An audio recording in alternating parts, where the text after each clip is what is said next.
I can't escape my endless loop of time. I was, rather am, a very spoiled kid. I'm fully aware of that fact. Being the son of a CEO, I had virtually everything I ever wanted handed to me for most of my life.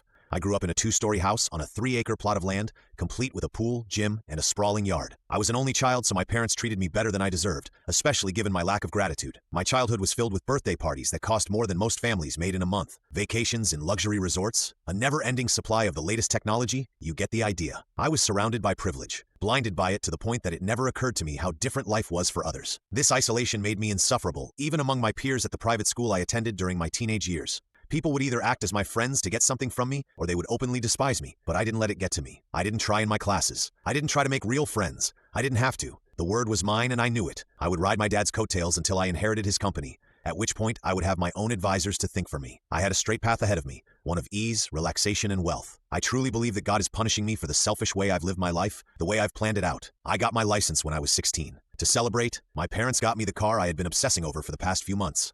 A dark blue second-generation C2 Corvette produced in 1963, the Stingray. It had about 110,000 miles on it, but I figured any necessary repairs wouldn't be an issue for me. A classic car that I knew my friends and, more importantly, my enemies would be jealous of. Ignoring the rest of the piles of presents I had been given that day, I immediately jumped into the car, speeding recklessly through the streets in my vain giddiness. That car was my pride and joy. I think I loved it more than I loved most people. And so, time went by. I graduated from high school, getting into a well-renowned university in pursuit of a business degree. Something that was only possible with the help of some convincing from my parents and their connections. I flunked my way through the first semester, spending more time drinking and partying rather than studying. I took that car everywhere, from my university to my parents' property, which was a state over, and back again. I couldn't exactly impress women with my dorm, so I painted a picture of myself as a self-made tycoon. All a fabrication, of course. That is to say that I burned through miles fairly quickly. By the time I was 20, the car was almost at 200,000 miles. Still, this didn't bother me. The Corvette ran like a dream and had never given me any issues. Then came the end of my semester. A bunch of my dorm mates had a ritual of throwing a party after every semester,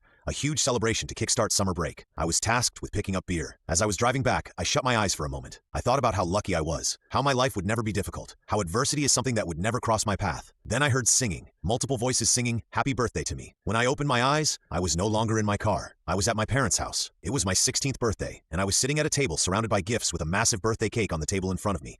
Everything was exactly as it had been that day 4 years ago. The same people, the same order of events, everything. And then the time came for them to show me their big surprise, the same blue Corvette. I was sure I was dreaming, or that I was hallucinating, but I never woke up. Time went on again, as it had before, and my life played out mostly the same. I made different friends, took different classes, even changed my major to finance. This time, I found a girlfriend in college. Her name was Jennifer, and she was the only person I ever knew who didn't treat me like a king because of my parents' money. I learned a lot from her, and I like to think she made me better as a person. Still not good, but better than I had been before. When I was 21, I was going to propose to her. I was driving her to the airport to surprise her with a trip to Italy. She had always wanted to go, and I figured it was the perfect opportunity. I looked down at the mileage count. It read 199,984. The airport was 20 miles away. I swallowed, remembering what had happened last time. Still, I told myself I had just had a strange coma-like dream. It won't happen again. I was just being paranoid and superstitious, but then the mile marker rolled over to 200,000. Once again, I opened my eyes to the same familiar scene, surrounded by my family at my 16th birthday party.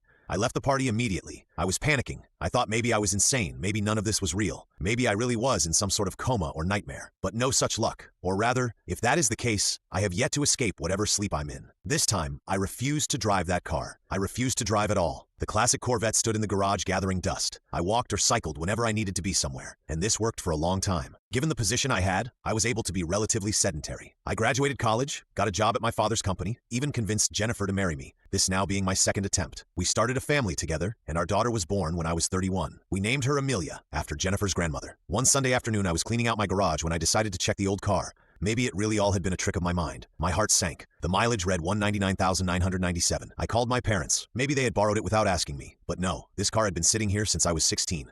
I didn't know what to do or what it meant. But the calls of my wife and daughter from the inside put me at ease. Everything was fine. Nothing was going to happen. I spent that night with my family. I think it was the happiest I had ever been. The next morning, I was cycling to work. It wasn't very far, only about 5 miles away. I'm sure you can guess what came next. I blinked, opening my eyes yet again to my 16th birthday party. This same cycle has gone on over and over again. My body right now is 23 years old, but in reality, I'm over 90. I'm so tired of this. I've become a recluse, spending most days in my bed or at my desk. I don't know how to escape this, and I'm tired of living the same few years only for it all to be ripped away. I have trouble connecting with people, as I can't see them as real anymore. They'll just be reset like everything else. I don't know how much more of this I can take. I can't spend eternity like this. I need a way out. Can anyone help me?